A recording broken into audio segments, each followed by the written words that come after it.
Almost worth it to help your video go viral. Yeah, guys, we're gonna get naked for my video. Hi guys, my name is Tatiana. I'm a van life reseller that has recently embarked on a 3-year journey to Mongolia. In my last week's video, you would have seen that I've driven down to Utah and now I'm spending a week in the desert with a bunch of friends. Day 2 was a mellow day. We meandered through the desert, and that evening a new character to the story has arrived. Let me introduce you to Gracie. Don't let her appearance fool you. She's got wit and humor and as tough as nails. Now, I would like to preface before we get into the story time that I stand by every decision that I made in this story. I believe every decision that I made was the correct one with the information that I was given. So where do we begin? Gracie shows up the night before we do this adventure, and the next morning it was a very last minute decision to do a canyon called Orderville. The moment that I heard Orderville was on the table, I immediately jumped at the opportunity as I have done it before, so I felt really confident, as well as like it's extremely scenic, and I knew this was a good enough canyon that I could bring this camera on and show you what it's like to canyoneer. So once we decided that we were going to do Orderville, we got the necessary permits, parked one car at the visitor center because that's where we'll be coming out, and got some friends to drive us to the top of Orderville Canyon. Okay. Back and watch. Nicole, don't get sick. Sorry. I'm really glad I'm in front. One of the lovely things about Orderville is within like the first half hour, you're at the bottom of the canyon and you have these beautiful cascading walls up above you, and you're just walking basically the bottom of the canyon right out into the narrows. But of course, at this point, we have no idea what to expect.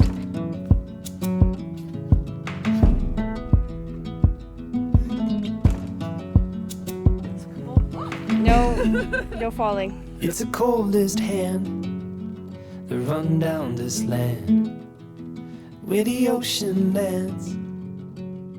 My only concern would be that if we have to It's the swim, tallest sound. my camera might get wet. I have a dry bag, but dry bags are not 100% foolproof.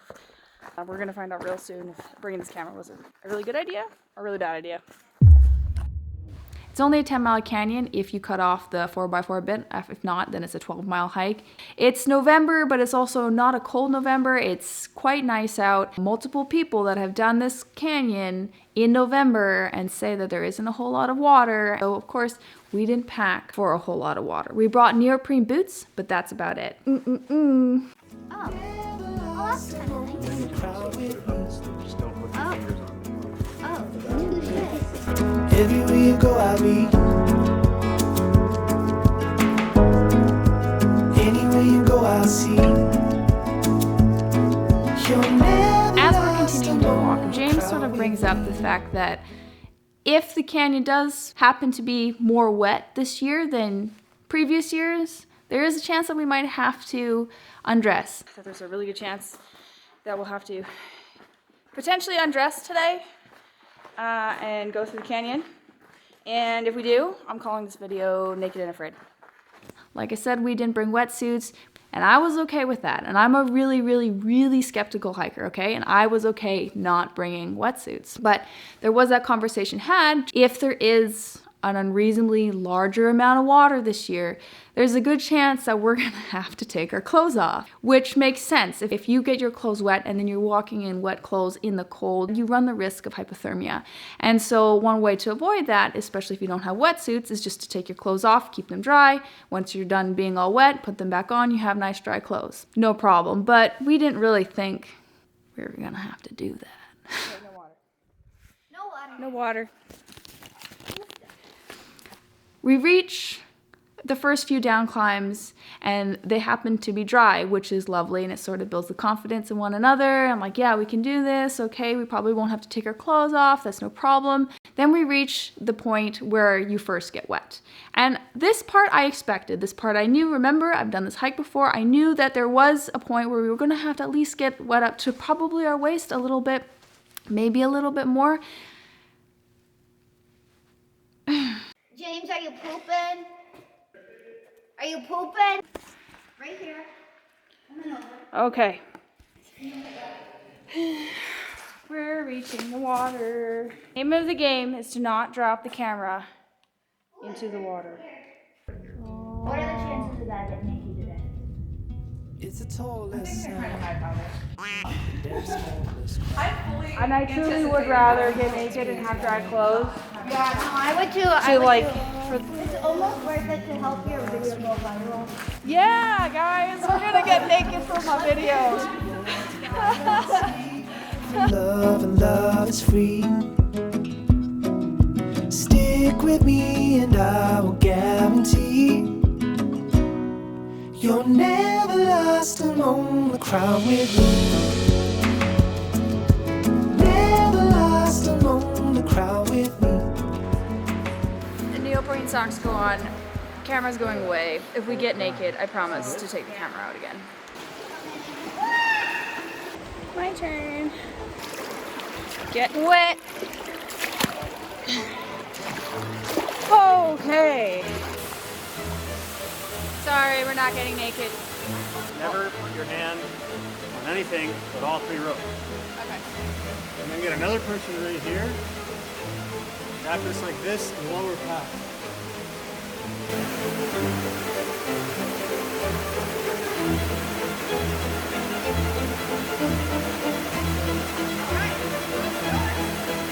Of course, we do the small down climb into a pool of water that, yeah, it goes up to the hips. It's cold, but hey, that one of the deepest dunks in Orderville Canyon. We were like, oh good, if the rest of the canyon's like this, we won't have to take our clothes off and we'll just suffer with, you know, wet pants, which was no problem. We continue on. This is a deep one. Okay.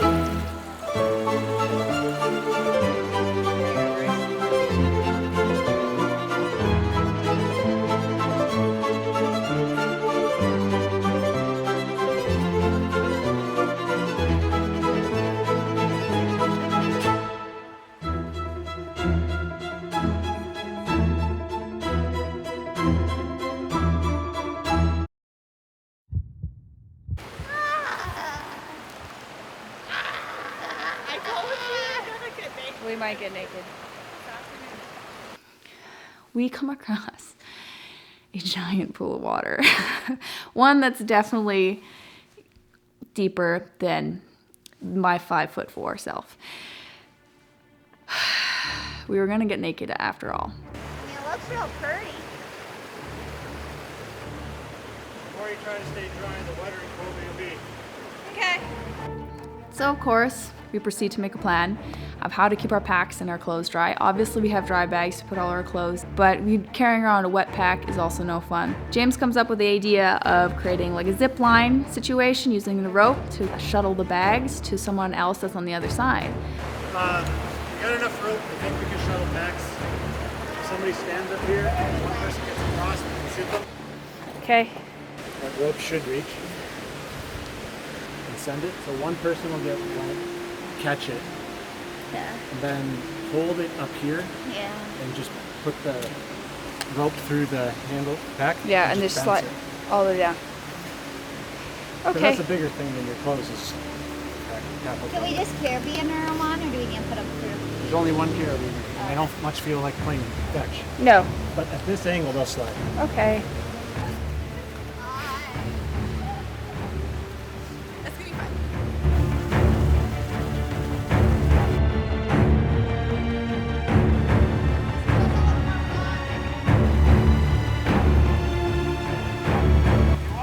Yes. Okay.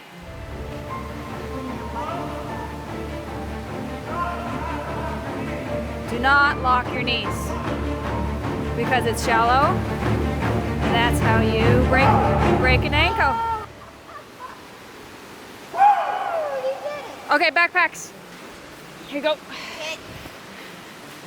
On the carabiner. Well, On both beaners. okay. Time. Someone hang on to Gracie. Hi. Woo, shit. James happens to be the first person over, and his bag bloop, lands in the water. Came off the cliff. I carabinered it. Sorry.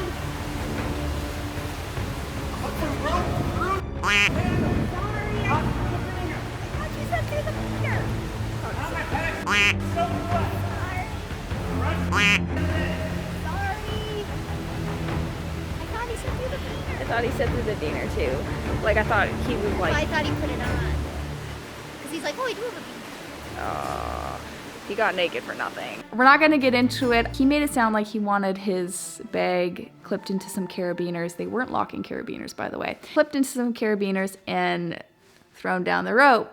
Well, of course, because these are not locking carabiners and his bag was really heavy, floop, came right off the carabiners and right into the water. He was not happy about that. I laugh now, but I do feel bad in the moment because like we still have another half of the hike to go, and now he has to do it with a wet backpack on.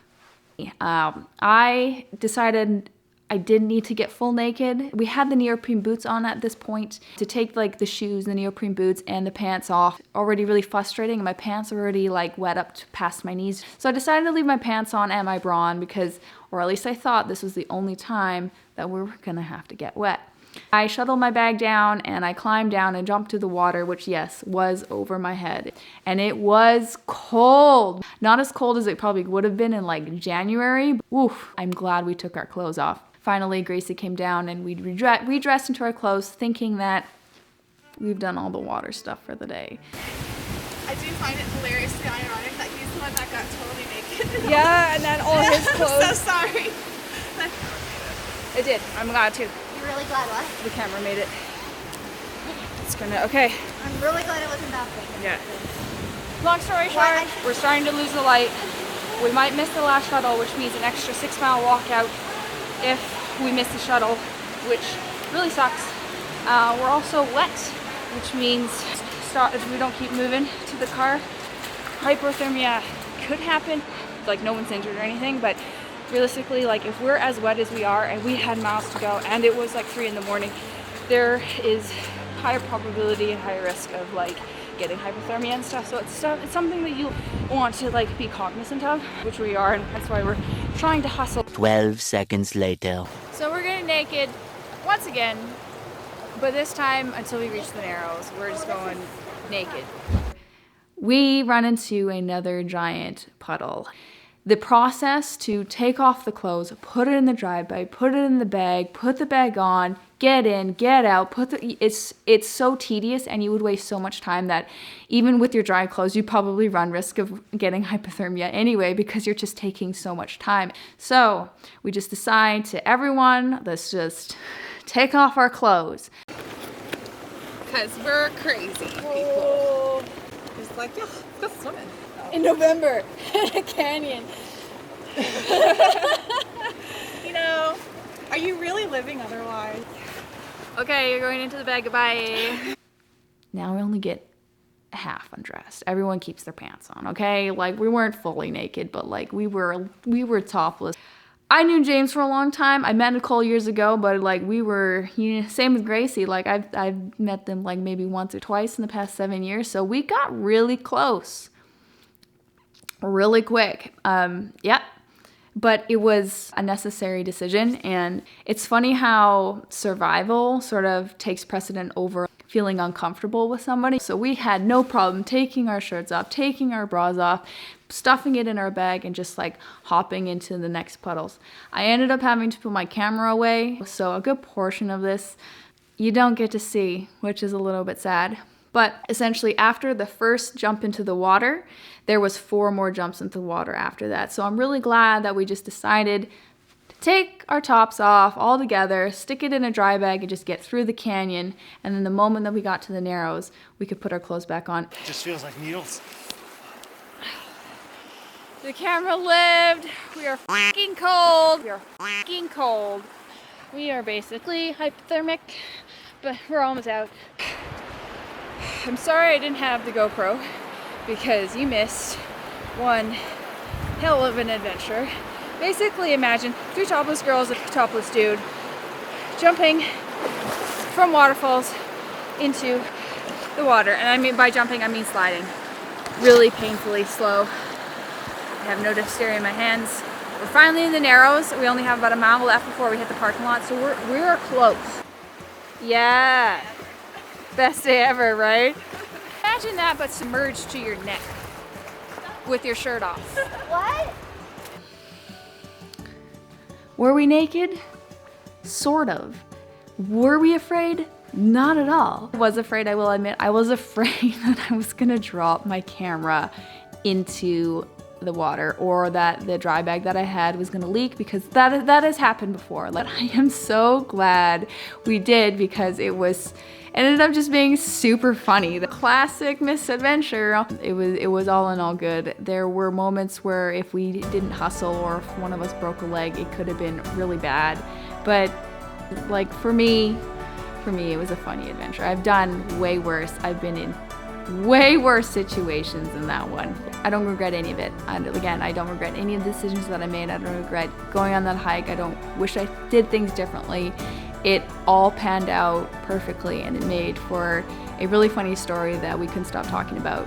But yeah, so that's the story of Orderville, and believe it or not, there's going to be probably more like this. So if you liked it, please like, and I'm driving to Mongolia. Like, this is the plan, to drive to Mongolia. If everything works out, that's the hope. So if you want to follow my story, please hit that subscribe button. That actually means a lot to me. That means a lot. I'm trying to get to 1,000 subscribers. Any help will do. I really appreciate it. Anyway, thanks for stopping by, and I'll see you next week. Bye. Didn't die. Didn't die. No dying today. Come on, Nicole. I was in a muscling competition. Wow. And I lost, but I actually came in pretty close. The guy who won looked like Duck Dynasty, and I was like close behind him.